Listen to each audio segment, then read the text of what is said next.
Welcome back to the Healing Wellness Show, sponsored by Iowa Wellness Center. I'm Dr. Kareem, and today we're going to talk about why nerves need oxygen, why they need nutrients and blood flow. Without them, nerves begin to fail. Today, I'm joined by Mark. Mark is going to be asking me questions that are coming from the audience here in the corridor area in North Liberty. Why is circulation so important, Dr. Mo? Well, poor circulation means nerves are not receiving the proper oxygen and nutrients in order to keep that nerve alive or to function properly.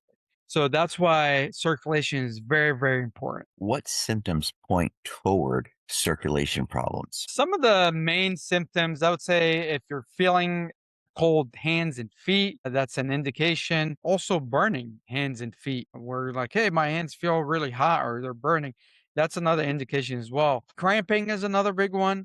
A lot of times we'll get people that complain of like cramping, especially in the calves or in their legs.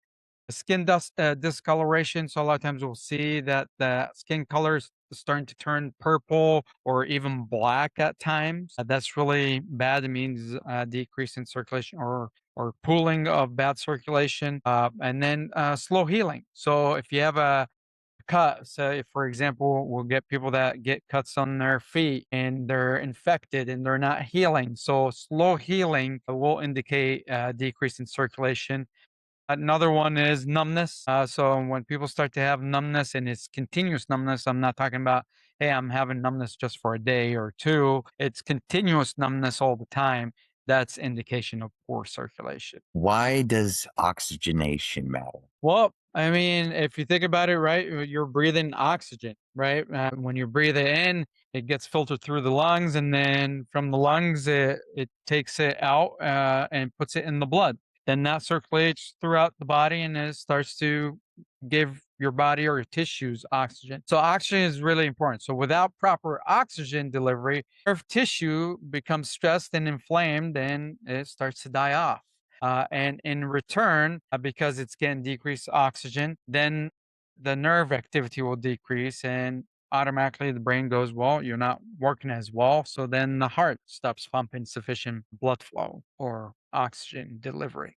We've been hearing about the relief protocol. Can you address how this is helping people? Yeah, with the relief protocol that I've come up with, we actually focus heavily on improving circulation and oxygenation because healthier blood flow creates a healthier environment for your nerves.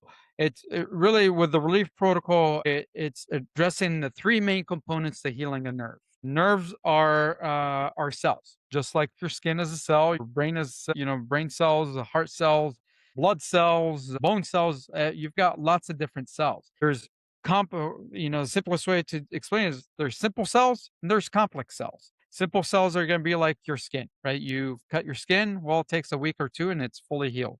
Well, there's complex cells like your brain cells, your heart cells, and nerve cells. Those take a little bit more time and effort in order to heal. So, say you had a brain injury, well, you might have to go through speech therapy or physical therapy to learn how to walk again or speak again or talk again or you know there's that's complex, just like the nerves.